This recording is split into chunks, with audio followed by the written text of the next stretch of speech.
أعوذ بالله من الشيطان الرجيم بسم الله الرحمن الرحيم اللهم كل وليك الحجة ابن الحسن صلواتك عليه وعلى آبائه في هذه الساعة وفي كل ذا وليا حافظا وخيرا وناصرا دليلا مهينا حتى تسكنه وتقطعا تمتع فيها طويلا اللهم صل على الحمد لله رب العالمين والصلاة والسلام على رسوله الكريم وعلى آله الطيبين الطاهرين الذين أنعم الله عنهم الرضا وأهلكم تطهيرا اللهم صل على محمد وعلى محمد ثم الصلاة والسلام على الحسين وعلى علي ابن الحسين وعلى أولاد الحسين وعلى أصحاب الحسين أما بعد فقد قال الله تعالى في القرآن الكريم بسم الله الرحمن الرحيم إن أول بيت وضع للناس للذي ببكة مباركا وهدى للعالمين صلوات اللهم صل على محمد وعلى مرکز ہدایت ہے اس کے موضوع پر آج ہماری چوتھی مجلس ہے یعنی کہ بے شک اللہ نے بنایا پہلا گھر انسانوں کے لیے جو بہت ہی برکت کا پکا گھر ہے جو عالمین کے لیے مرکز ہدایت اسی لیے خدا کہتا ہے کہ یہ ہے آیات بینات اس کے اندر صاف ظاہر نشانیاں ہیں یہ بات سمجھانے کے لیے اسی لیے اللہ پوری دنیا میں سے ایک ایک آدمی اپنے گھر میں بلاتا ہے سب سے پہلے عمرہ کرتے ہیں پھر جاتا ہے سیدھا عرفات میں کیا کرنا ہوتا ہے دونوں نمازیں ملا کے پڑھنی ہوتی ہیں ظہر اور عصر کی تو اور آرام کرنا ہوتا ہے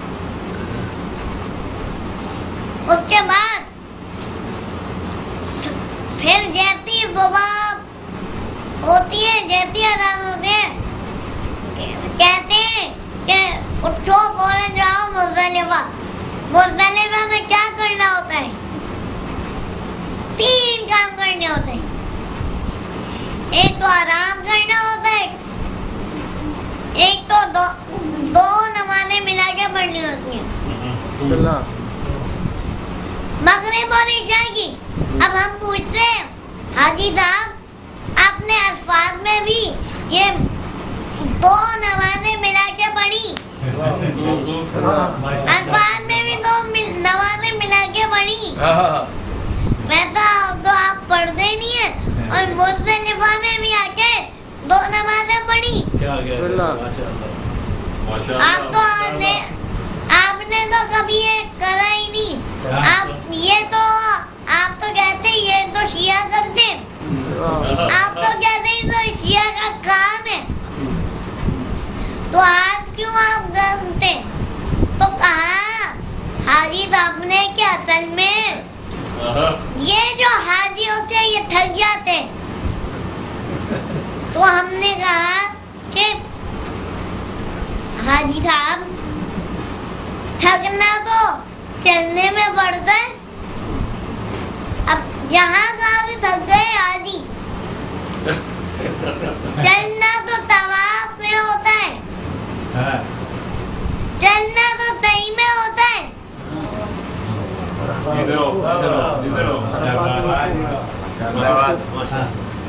تو ابھی یہاں کہاں میں تھک گئے